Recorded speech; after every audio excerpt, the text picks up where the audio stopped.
Oi, gente, tudo bem com vocês? Tudo tranquilo? Então, hoje estamos aqui com um entrevistado super especial para o Angélica FC, para a gente bater um super papo. Afinal de contas, é sempre bom a gente conversar com pessoas que são daqui de Santa Maria, ligadas ao futebol e principalmente fazendo muito sucesso nessa área. E é por isso que hoje eu vou conversar com o árbitro FIFA Anderson Daronco, que está aqui comigo, para a gente falar um pouquinho desse ano de 2019, projeções para o ano que vem e principalmente como é que é essa vida de árbitro, porque com certeza não é nada fácil. Daronco, primeiramente, obrigada, é um prazer te receber aqui, para a gente bater um papo, Daronco, na verdade bem descontraído, para falar um pouquinho de toda essa tua carreira, né? A gente sabe que tu é aqui de Santa Maria, ainda mora aqui em Santa Maria, apesar dessas viagens todas que tu faz. E para a gente te conhecer um pouquinho, às vezes a gente só conhece aquele Anderson Daronco de dentro do gramado, mas fora isso tem muita história, né, Daronco? Oi, Angélica, também. Prazer estar conversando contigo, com todas as pessoas que estão nos assistindo. E sempre bom, né, falar de arbitragem, futebol. Sei que as pessoas têm... É uma das curiosidades que envolve, né, as pessoas acerca do futebol e de como funcionam um pouco os bastidores da arbitragem, certas desconfianças, né, tudo. Então é bom a gente conversar e tirar limpo, né, certas dúvidas e esclarecer também um pouco da nossa rotina. Pois é, né, Daronco? A gente vê que vem mudando muito essa questão da arbitragem, principalmente com o árbitro de vídeo agora, que acaba alguns sendo positivo a isso, alguns sendo negativos a isso. Mas antes da gente falar propriamente do futebol, Daronco, para o pessoal te conhecer mesmo, quem é o Anderson Daronco, como é que começou tudo, Daronco? Como é que começou essa vontade de ser árbitro, de conseguir tudo isso e de passo por passo sair aqui de Santa Maria e ter essa vida corrida que tu tem e principalmente essa carreira que tu está construindo já muito sólida, mas que ainda com passos pela frente, Daronco? Eu nunca quis ser árbitro de futebol, né? Isso, se falar que foi assim, é uma mentira, né? Porque nunca passou pela minha cabeça. Também nunca tive muito costume de ir a estádio. Acho que antes de eu fazer o curso de arbitragem, eu devo ter ido a 1 ou 2 jogos só na vida, e não é uma mentira. Os 2 jogos que eu fui, eu só não me recordo exatamente a data, mas o ano, mas ou é 97 e 98, os 2 em sequência. O primeiro, que o Inter de Santa Maria perdeu a chance de subir para a primeira divisão num jogo contra o Guarani de Venâncio Aires, na Baixada. Isso eu não me lembro se foi 97 ou 98, foi um gol de falta de um jogador que o Guarani tinha, acho que era Marcos Vinícius. Isso tu lembra, Daronco? Isso eu lembro, o goleiro do Inter de Santa Maria era o Tigre. E aí no ano seguinte também foi num jogo na Baixada, e aí o Inter de Santa Maria subiu num jogo contra o São Paulo de Rio Grande e o Badico fez um gol de pênalti. Isso tudo eu me lembro, foram os 2 jogos que eu fui na minha vida antes de me tornar árbitro de futebol. Nunca fui num jogo em Porto Alegre, nunca fui num jogo, nunca tinha ido num jogo do meu time do coração, até porque era novo. Eu fiz o curso de arbitragem quando eu tinha 18 anos e com menos que isso, minha mãe não deixava eu ir, não deixava eu viajar para ir num jogo. Acho que também é um pouco diferente de como é hoje, que são muitas, o acesso e a facilidade para ir num jogo é mais fácil, né? Eu morava mais perto do Rio Grandense também, mas não tinha essa possibilidade de ir em jogos do Rio Grandense, porque estava em recesso. Então a arbitragem apareceu para mim quando eu fazia faculdade de Educação Física. E tu jogava, Daronco? Tu era das quadras do campo, jogava? Eu joguei muito mais handebol, sabe, durante a adolescência, assim, mas também jogava um futsal de boa qualidade, isso eu posso dizer, hein? E perdi por muito pouco, principalmente para esses boleirinhos que estão jogando aí hoje em dia, nessas peladinhas que a gente faz de meio de semana aí, eles podiam fazer o cano que eles faziam e perdiam para um timezinho que eu tinha lá. Só? Depois eu que era boliteiro, né? Mas jogava até legalzinho, tinha consciência tática. Jogava que posição, Daronco? Fixo ala. Fixo ala. Isso. Se bem que hoje em dia tudo vai girando, tudo o futsal gira agora tudo. Mudou um pouco. Eu sou do tempo ainda que tinha um pivôzão lá. O grudado lá na frente, né? Cheguei a jogar no juvenil do Rio Grandense, como futsal. No futsal. Citadinos aqui em Santa Maria e tudo. Mas daí, voltando à arbitragem, apareceu para mim no curso de Educação Física, mas não como o objetivo de me tornar árbitro. Apareceu porque a carga horária do curso de arbitragem era uma carga horária muito alta. E a gente tinha que cumprir um X lá em atividades complementares em carga horária lá, que eu acho que na época eram 495 horas, se eu me lembro, que eu tinha que cumprir em cursos extras, coisas que tinha que fazer, assim, congresso, coisa assim. Aí o curso de arbitragem surgiu com uma excelente oportunidade, porque já matava basicamente a metade, né, de tudo isso. Só que eu também não tinha dinheiro para fazer esse curso. E eu acabei me inscrevendo no último dia. Todos os meus colegas de semestre, uma boa parte deles, e mais alguns conhecidos ali daquela época na Educação Física, eles se inscreveram no curso e fizeram. Até que no último dia, eles, vamos fazer. E eu, sem dinheiro, aí eu acabei conseguindo emprestado com alguns familiares para fazer o curso. E aí paguei, fiz.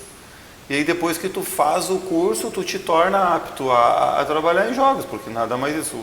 Inicialmente não tinha nenhum objetivo de sair apitando o joguinho por aí. Não era assim. Fazer o curso. Era só para matar, realmente, ter o diploma lá, apresentar na ter coordenação as horas da educação e física e cumprir a carga horária que tinha. Sim.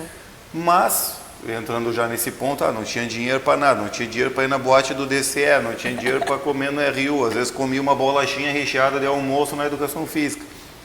Aí tu começa a apitar jogos já internamente dentro da educação física, ou joguinho de criança que tinha nos domingos de manhã, tinha essa Copa Vice-Prefeito de categoria de base, que hoje eu não sei se existe ou não. Acho que não. Mas na época tinha, e então era 7h30, estava no campo do Imembuí, no inverno, com chuva, sem saber se ia ter jogo ou não tinha celular, não tinha WhatsApp. O máximo que te avisava era no dia anterior, quando iam lá no telefone e falavam. Aí eu fazia esses jogos, aí apitava um joguinho aqui, outro ali, já ganhava um dinheirinho, nada muito absurdo, mas já ganhava, já era o suficiente para pagar uma cervejinha quando ia na boate do DCE, ou para comer um almoço melhor, para comprar um tênis legal, para qualquer coisa, uma roupa um pouquinho mais elaborada, aí começa a ficar bonito.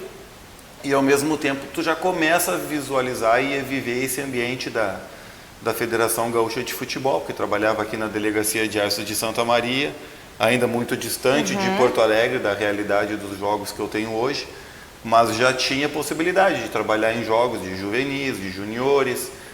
Na época tinha a terceira divisão, tinha divisão de acesso também, que eu só vim estrear apitando uma divisão de acesso muito tempo depois, mas eu via os colegas indo e já começava a alimentar em mim esse desejo. Com certeza. Porque se eu ganhava no joguinho de criança, eu ganhava o tantinho, assim, não, se eu fizer aquele jogo lá, eu vou ganhar um pouquinho mais, e tá legal. Então, aí uma coisa vai chamando a outra, e fui indo, daí no início não tinha toda essa paixão pela arbitragem, a questão era mais financeira mesmo, e querendo ganhar, e querendo estar todas fim de semana, era sábado, domingo, e logo em seguida comecei a trabalhar nos jogos de veteranos aqui também, que daí tinha todo sábado de tarde, nos domingos tinha jogos em volta aqui nos municípios perto de Santa Maria, São Pedro, São Francisco de Assis, Nova Palma, Faxinal, jogos que se tirar a bola do jogo eles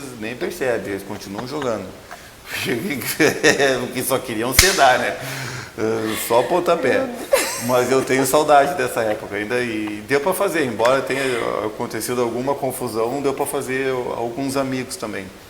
E aí depois foi isso, e depois com essa questão do objetivo de tu crescer e estar em jogos melhores, aí tu acaba realmente te apaixonando, né, pela gosto função. Pela coisa, na verdade, né? Não, a arbitragem tem um ditado ali dentro, né, que é um vício, é uma cachaça, que depois que tu prova, tu não larga mais. Não larga mais. Se tu realmente carrega isso na veia, tu não solta mais. Então, foi assim que começou, bem bem despretensioso, sem nenhum objetivo em me tornar árbitro, algo totalmente diferente do que é hoje em dia. Hoje as pessoas já buscam, tem uma procura muito grande.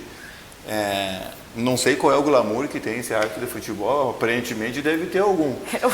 Tu que tem que falar, Daronco, tu que tem que nos contar qual é o glamour. Porque a procura é muito grande nos cursos da Federação Gaúcha de Futebol. Vem aumentando, né, Daronco, sim, muito. E muitos veem a gente até como ídolos, assim, né? Algo que é muito estranho, mas também ao mesmo tempo é prazeroso, salvo alguns casos de membros de imprensa que fazem para ter um conhecimento maior. Todos os demais que estão ali são totalmente diferentes da minha realidade quando eu entrei. Eles querem realmente ser árbitros e ter o sonho de apitar aqui e ali. E, enfim, é bacana também, é um certo reconhecimento pela atividade, mas mal sabem eles do que vem pela frente. Pois é, né, Daronco? Porque até a gente estava conversando antes, não é nada fácil, né? Porque na verdade tu não tem como programar muita coisa, por exemplo, na tua vida pessoal. Porque tu depende de escala, tu não sabe onde tu vai estar, tu não tem férias, então tem tudo isso também que complica um pouquinho, e a pessoa que é árbitro vai ter que saber se acostumar com isso, né, Daronco? Que não vai ter uma vida fora isso, muito. Não tem, as pessoas pensam que se tu cair de paraquedas, né, no jogo ali, apita 90 minutos e além desses 90 minutos morreu. Pois é. Né? E não é assim, até para a gente poder marcar esse nosso encontro. Demoramos. Há quanto tempo? É verdade. E a gente não fica sabendo. Quando tem rodada, por exemplo, no meio da semana e no fim de semana, eu fico sabendo onde eu vou apitar na quarta, eu fico sabendo na segunda. E aí eles esperam passar a rodada da quarta-feira para ver o que vai acontecer. O que aconteceu nos jogos, aí para ver o que no domingo o jogo que é importante, ou onde deu um probleminha, um choro e tem que ir alguém lá um pouco meio que bombeiro assim para apagar o fogo. Então eles esperam, daí a escala do fim de semana sai na quinta. Então não tem, às vezes tu querem marcar um negócio, um churrasco com os amigos ou algo como a gente aqui, e eu digo, olha, não é má vontade, tio, eu só não posso firmar. E como eu não gosto de firmar um compromisso e depois dar para trás, eu digo, olha, eu não tenho como te dizer, se tu não te importar com isso, tudo bem.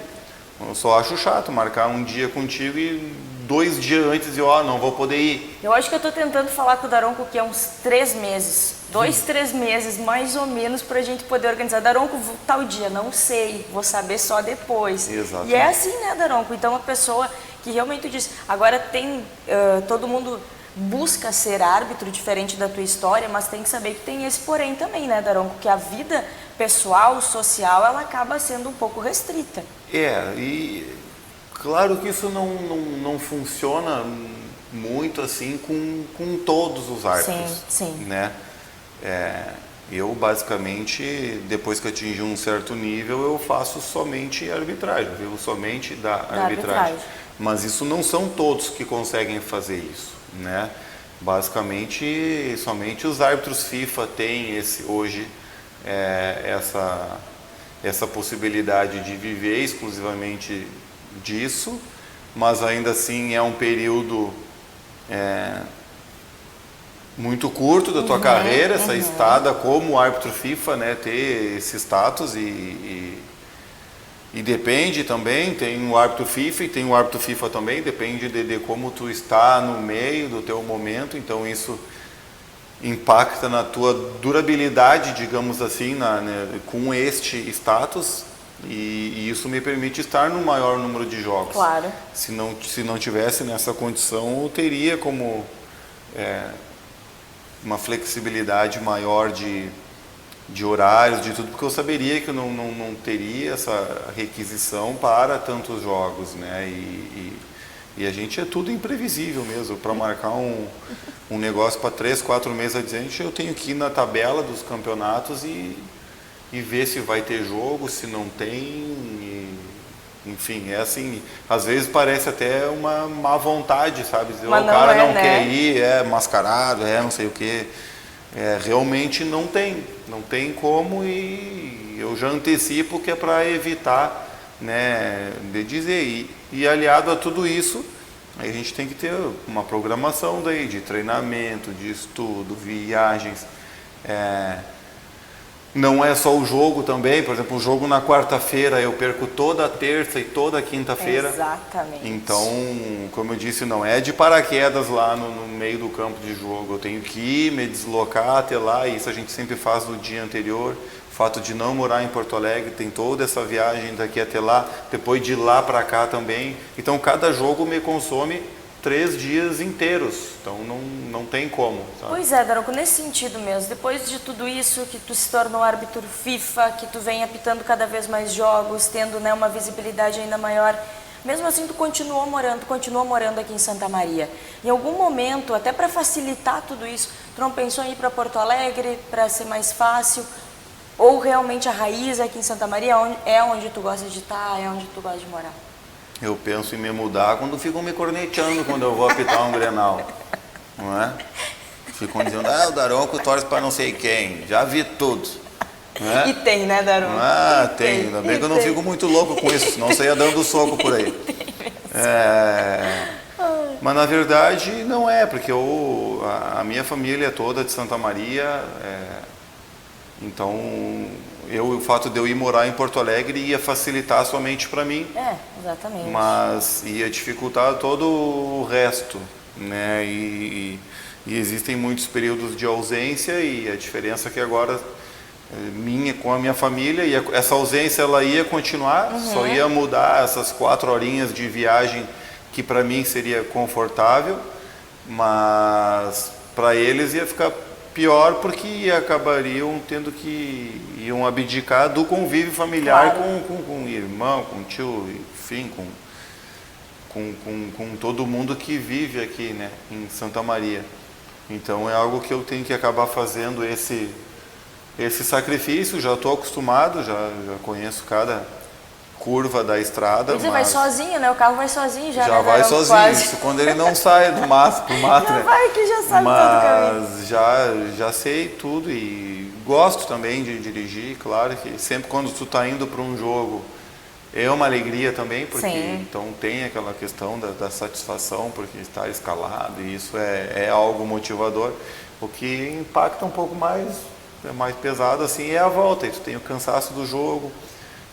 Depende de como foi o jogo também, se ficou alguma coisinha para trás, já não é uma viagem agradável, porque daí tu fica martelando algum lance aqui ou outro ali que acabou errando, algo que tu não fez de forma como tu gostaria, e a viagem é uma meme, né? Mas é assim, faz parte.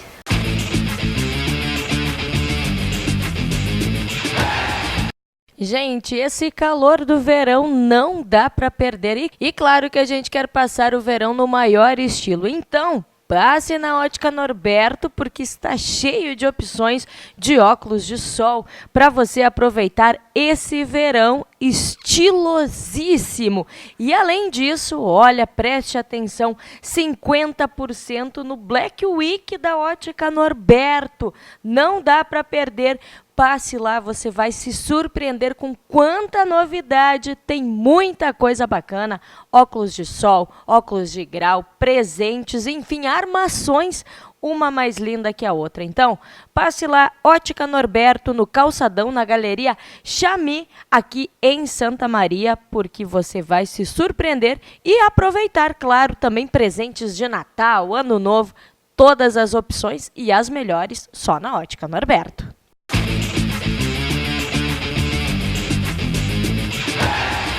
Daronco, agora eu quero te perguntar uma coisa que é uma dúvida minha. A gente fica vendo os jogos, assistindo, e a gente vê que às vezes o árbitro fala com o atleta, fala alguma coisa, às vezes até as câmeras acabam pegando. O que vocês conversam, Daronco? O que vocês conversam dentro de campo? A gente pergunta, e aí, tia, como é que tá a família, tudo bem? Os guris estão crescendo, estão indo pro colégio. E às vezes dá umas risadas, às vezes pega mais forte. O que vocês ficam às vezes mesmo, por exemplo, mais uma pegada tua vai cartão. Tem isso, Daron. Ai, como o jogador odeia que falem isso. É mesmo? Sabe? Isso aí. Se falar, diz assim, ô meu, tua última aí, na próxima vai ficar ruim.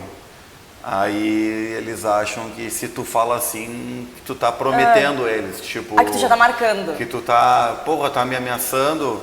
Eu disse, não, cara, eu não tô te ameaçando. Se eu quisesse ter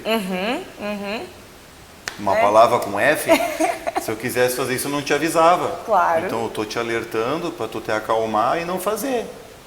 Porque se eu quisesse te judiar mesmo, eu ficava na minha e já te dava agora ou eu esperava tu fazer de novo. Então eu tô prevenindo. Mas vai botar isso na cabeça na hora do jogo lá. Os caras, cabeça quente, não conseguem entender. Mas desses diálogos dentro do campo de jogo é de tudo, assim. Tem de tudo, claro. Às vezes fica um pouco mais pesado, mas também nenhum absurdo, né? Primeiro tem que ter a premissa do respeito, primeiro da minha parte com ele, da parte deles comigo, uma via. Não dúvida. Exato, e às vezes acaba assim se elevando um pouco o tom, mas isso também é uma ferramenta do árbitro no controle do jogo, sabe? Claro. Não é só cartão amarelo, cartão vermelho e sair sacando cartão para todo mundo. Não, às vezes um simples olhar, a forma como tu olha, uma cara de bunda que tu faça pro cara ali, isso aí já resolve muita coisa, sabe? Tu não precisa nem falar, tu só... Entendeu, né? O cara já sabe, entendeu? Ele sabe do que se trata, já também conhecendo o perfil do árbitro, ele vai saber do que se trata. Então esse, tá, já vi que tá ruim para mim.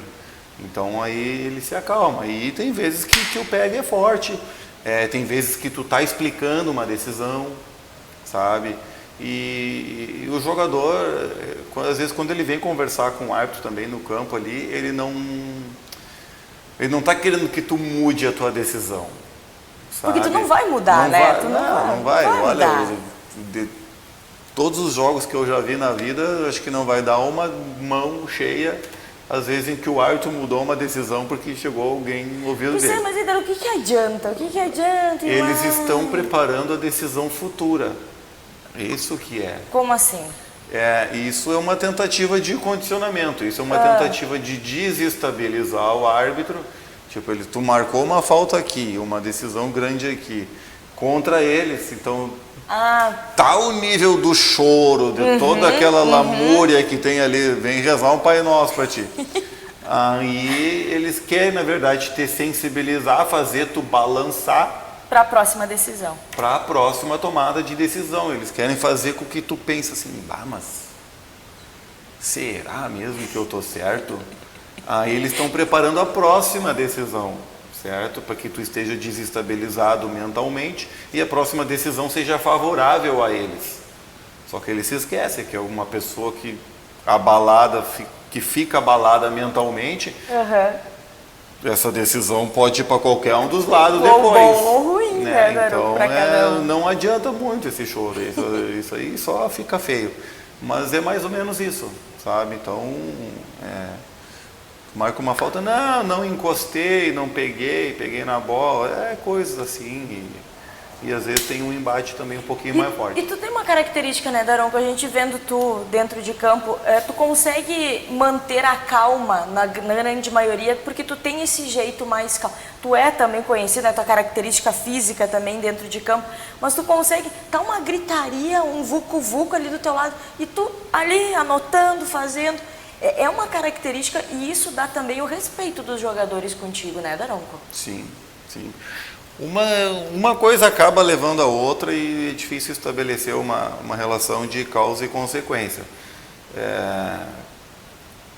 Esse respeito deles vem já de uma credibilidade pelo nível dos jogos que a gente acaba fazendo e pelo nível de acerto nas decisões e de boas atuações em jogos assim.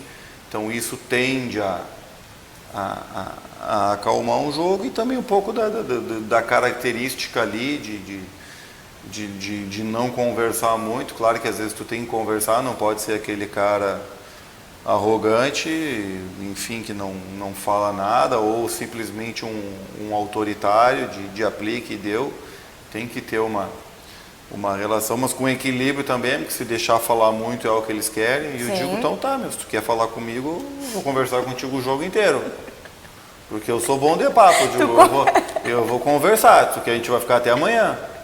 Aí eles saem de perto. E aí tudo depende, é do jogo, e agora essa questão de conversar muito é algo que desagrada, a gente sabe que desagrada o torcedor, desagrada a mídia que está cobrindo o jogo, porque os caras querem ver jogo efetivo, e quanto mais está ali, não está tendo jogo. Né? Então a gente tem que procurar se moldar a esse nível para que saia um espetáculo melhor, né?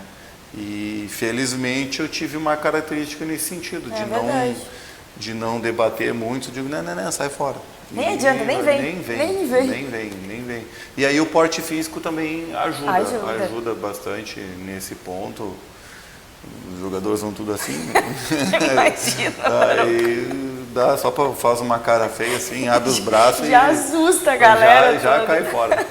E Daronco, tu falou uma coisa importante, que é essa questão, né, que o pessoal, futebol dinâmico é ver jogo. E agora com o árbitro de vídeo até mesmo, tem aquelas pausas maiores nas tomadas de decisões. Tu já foi árbitro de vídeo também, e como árbitro principal, Daronco, qual é a dificuldade? Por que se para tanto? Por que o árbitro principal às vezes demora tanto para tomar uma decisão? Ou o árbitro de vídeo, enfim, para chamar, às vezes, por que o árbitro de vídeo não chamou aquele lance? Primeiro, isso é o custo do 100%. Tudo tem um preço. As pessoas não tinham mais paciência com um erro de arbitragem, com um erro do bandeirinha ali por 10 centímetros, 20 centímetros. Todo mundo reclamava, era tudo uma M, então era tudo ruim, a arbitragem é uma porcaria, não sei mais quem, as instituições, é tudo comprado. Ninguém tinha mais paciência. Beleza, o custo está aí, tem um preço alto. Por exemplo, hoje a gente não tem mais erros de impedimento. Sim. Embora muitos contestem uma decisão ou outra quando é algo muito próximo, mas a ferramenta está ali, se tu colocou os pontos certinho de onde vai dar certo e vai te dizer ali o que está impedido ou não. E isso tem um impacto no jogo. Claro que um impedimento de 2 metros, isso não vai demorar para ninguém ver. Sim. Agora a demora se dá justamente, e aí outra, as pessoas pensam também que o VAR é um videogame.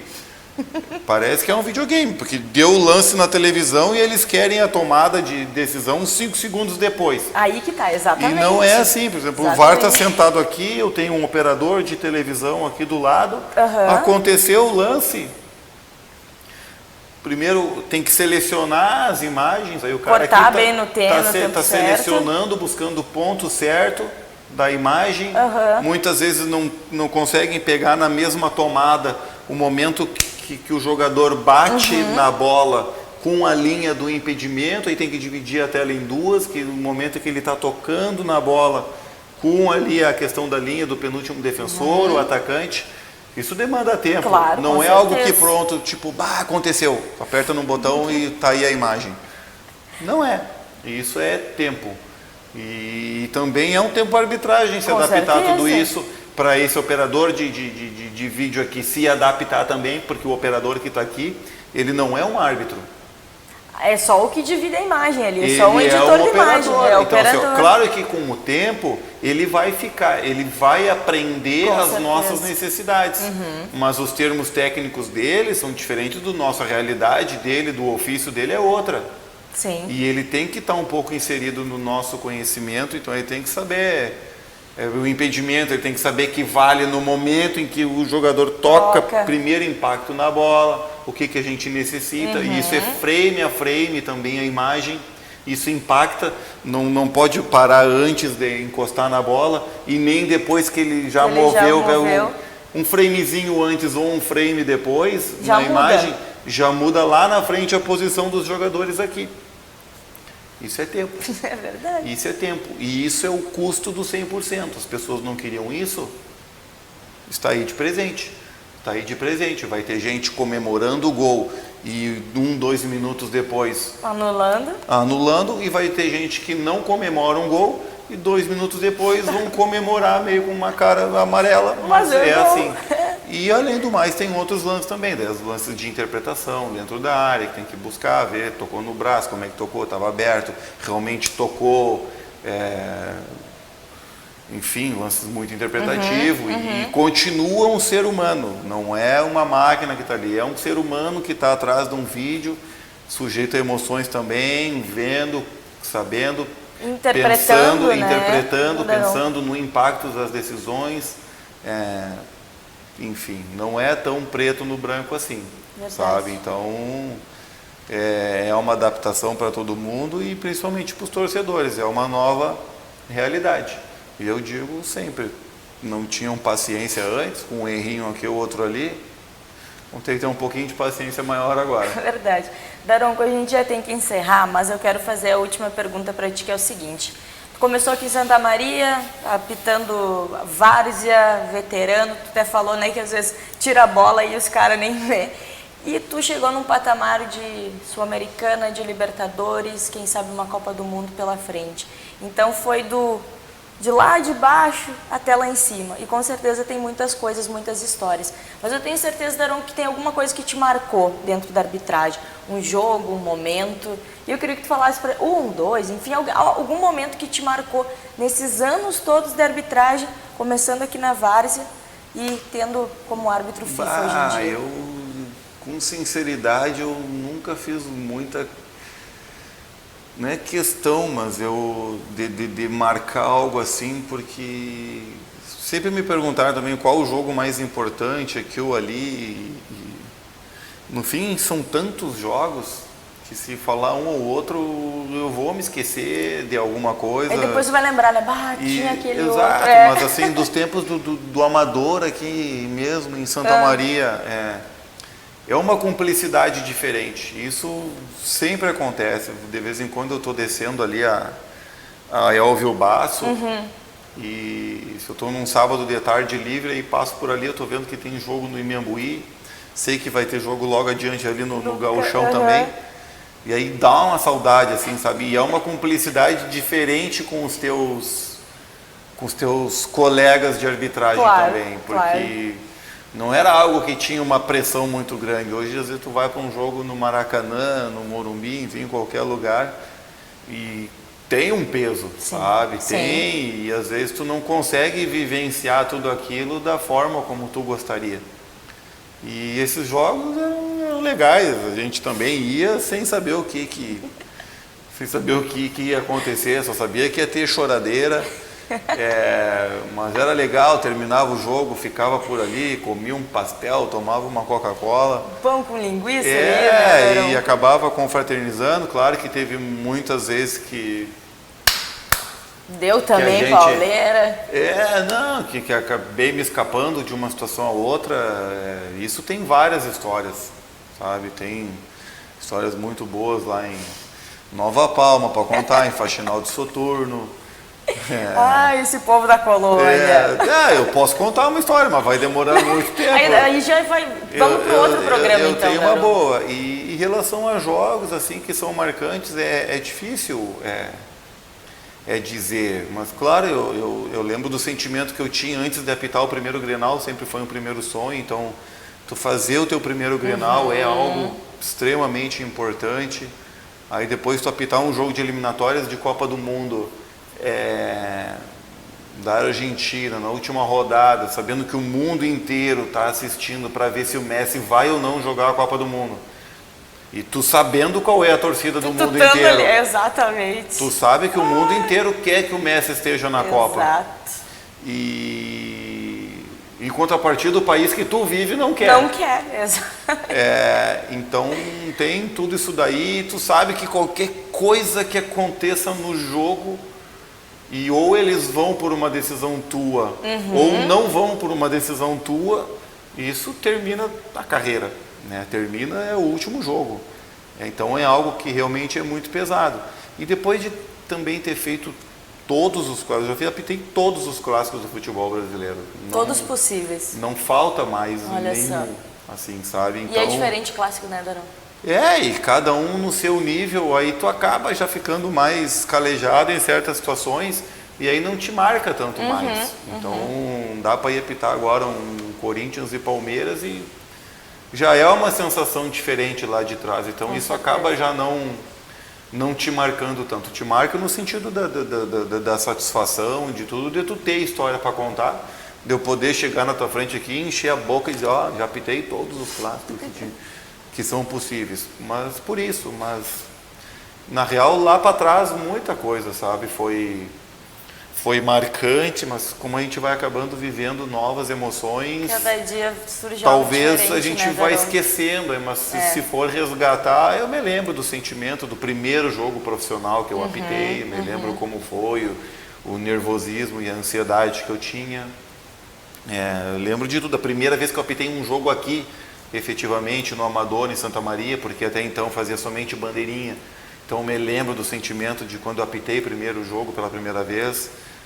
Sei que está na hora já de parar de falar também, mas eu me lembro de tudo, sei quem jogou, sei onde foi, sabe? Que memória ainda não? Não, eu sei, posso dizer tudo.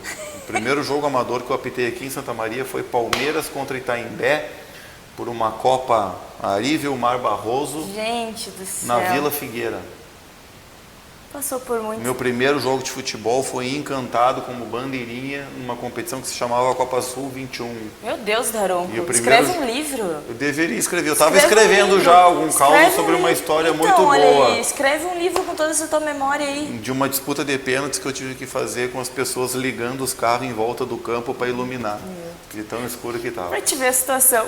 Gente, quero agradecer, Daronco, obrigada. Obrigada mesmo por tu tirar um tempo para vir falar com a gente. Tua agenda a gente sabe que é muito corrida, mas eu fico muito feliz de tu poder contar um pouco tua história, né? Às vezes, como eu disse, é aquele Daronco dentro de campo, ninguém sabe tudo que tu passou, como é que é, tudo isso, então é muito legal também as pessoas conhecerem um pouquinho.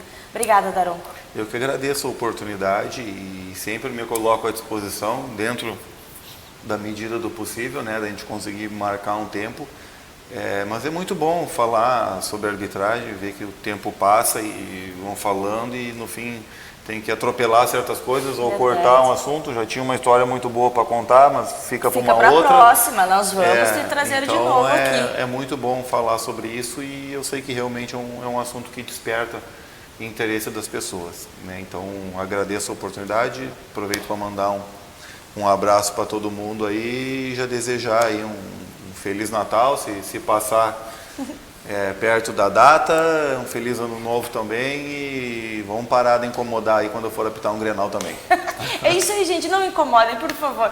Muito obrigada pela companhia de vocês, não esqueçam de seguir nas redes sociais também e claro que na próxima a gente volta com muito mais Angélica FC. Tchau!